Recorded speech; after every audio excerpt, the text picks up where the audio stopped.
Subject EE 206 DC generator. तो इस topic में सबसे पहले हम लेंगे 1.1 construction of DC machine.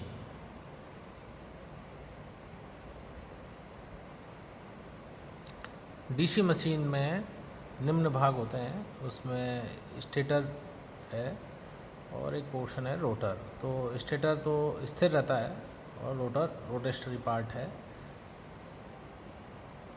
Stator के पार्ट हैं yoke, pole core, pole shoes, field coils, Interpol's.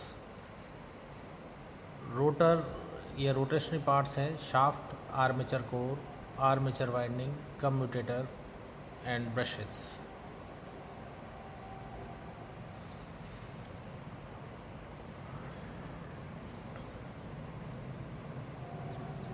इस चित्र में डीसी मशीन के विभिन्न पार्ट्स दर्शाए गए हैं। ये योक है,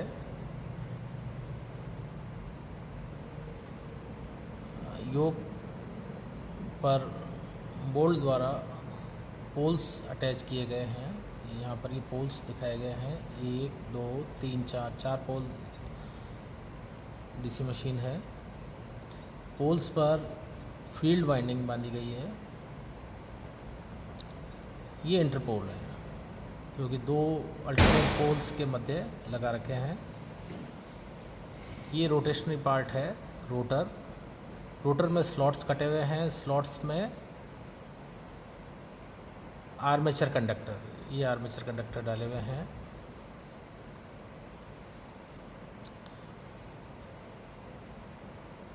रोटर के साथ में कम्यूटेटर लगा हुआ रहता है। ये कम्यूटेटर है और कम्यूटेटर पे ये इधर शाफ्ट दिखाई गई है। तो सबसे पहले हम देखेंगे योक। इस चित्र में ये भारी आवरण है वो योक है। यह कास्ट आयरन या कास्ट स्टील का बना होता है। इस पे ध्रुव तथा अन्य भाग लगाए जाते हैं। इसका कार्य है basically it carries the flux produce by the poles, अर्थात जो पोल्स जो मैग्नेटिक फ्लक्स प्रोड्यूस करता है उनको ये मार्ग प्रदान करता है। Acts as a outer protecting covering of machine, यानी मशीन को बाहरी क्षति से ये रक्षा करता है, उनको एज ए प्रोटेक्टिव कवरिंग देके सुरक्षा करता है। तीसरा है provides mechanical supports for the pole. Pole yoke पर ही अटैच रहते हैं, ये उसको मैकेनिकल सपोर्ट्स प्रदान करता है। आर्मेचर, यह एक बेलनाकार ड्रम की तरह होता है। इसके दो भाग हैं, पहला तो है आर्मेचर कोर, सेकंड है आर्मेचर वाइंडिंग। तो इस डायग्राम में यहाँ आर्मेचर कोर दिखाया गया। आर्मेचर कोर्स पे ये स्लॉट्स हैं, इस स्लॉट्स में आर्मेचर वाइंडिंग डाली जाती है। ये आर्मेचर वाइंडिंग ये है और ये शाफ्ट है और ये कम्यूटेटर है। आर्मेचर कोर, इसका कार्य मैग्नेटिक फ्लक्स के लिए कम रिलक्टेंस मार्ग प्रदान करना है। ये पतली लैमिनेशंस को इकट्ठा करके बनाया जाता है। इसमें स्लॉट्स कटे होते हैं जिसमें आर्मेचर वाइंडिंग फिट होती है। मेड ऑफ सिलिकॉन स्टील, ये सिलिकॉन स्टील का बना हुआ आता है to reduce hysteresis losses. Second है इसको लेमिनेट किया जाता है to minimize eddy current loss, ये एडी करंट लॉस को कम करने के लिए इसको लेमिनेट किया जाता है।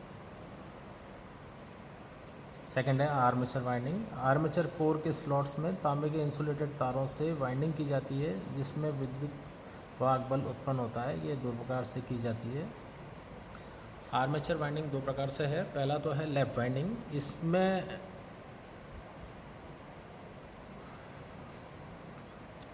पैरेलल मार्क्स जो होते हैं वो पोलों की संख्या के बराबर होते हैं। संपूर्ण आर्मेचर वाइंडिंग को पैरेलल मार्क्स में डिवाइड करा जाता है। तो लैप वाइंडिंग में मान लीजिए 4 पोल हैं तो 4 पैरेलल पाथ होंगे आर्मेचर वाइंडिंग के।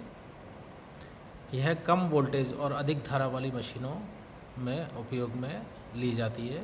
सेकंड है वेव वाइंडिंग, इसमें पैरेलल मार्ग केवल 2 ही होते हैं, यानी कंप्लीट जो आर्मेचर वाइंडिंग है उसको 2 पैरेलल मार्ग्स में डिवाइड कर दिया जाता है।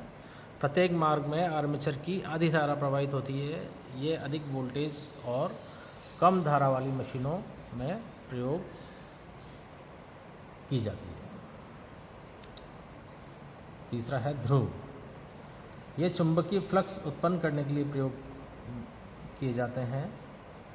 इनके आगे वाले भाग को हम पोल शू कहते हैं। इसका क्षेत्रफल अधिक होता है। पोल के पीछे वाले भाग में पोल कोर होती है। ध्रुव पतले लैमिनेशन और सिलिकॉन स्टील से बने होते हैं। जो फील्ड वाइंडिंग है वो पोल कोर पे बांधी जाती है और supported by the pole cores है। पोल्स हैं वो मेड ऑफ सिलिकॉन और स्टील से बने होते हैं टू रिड्यूस हिस्टैरिसीस लॉस, और इनको लैमिनेट किया जाता है to reduce eddy current loss.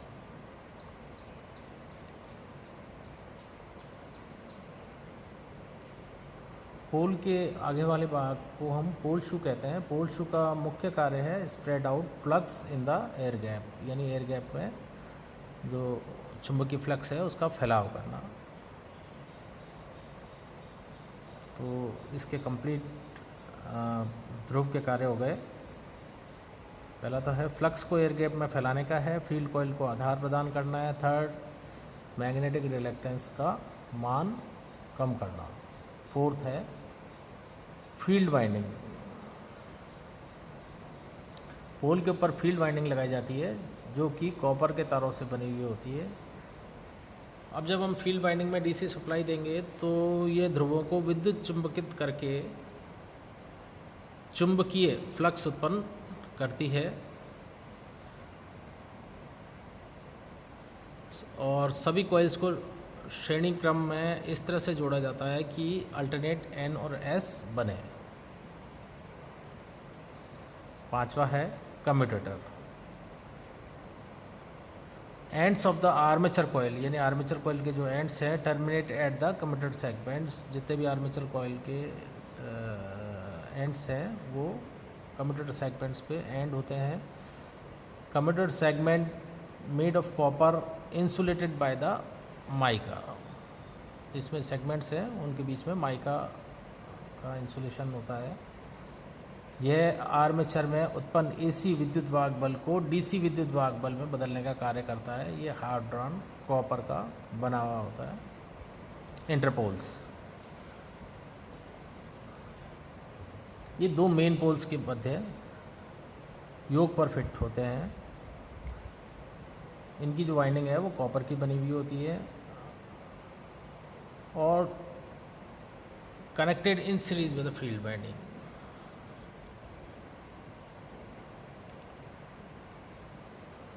इसका मुख्य कार्य है स्पार्कलेस कम्यूटेशन।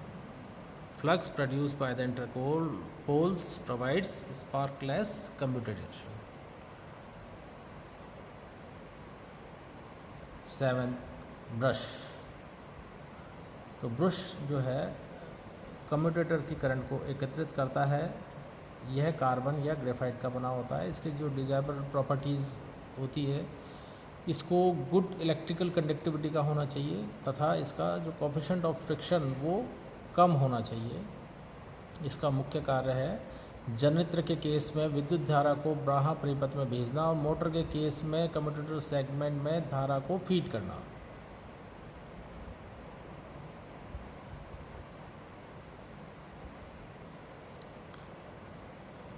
ये इस चित्र में यहाँ ये कम्यूटेटर दिख रहा है, कम्यूटेटर के सेगमेंट्स हैं, ये यहाँ पर ब्रश है।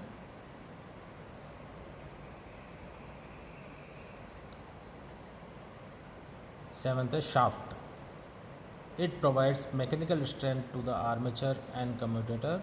Rotor assembly is free to rotate by two bearing fixed between the shaft and two ends cover transfers mechanical energy to and from the machine।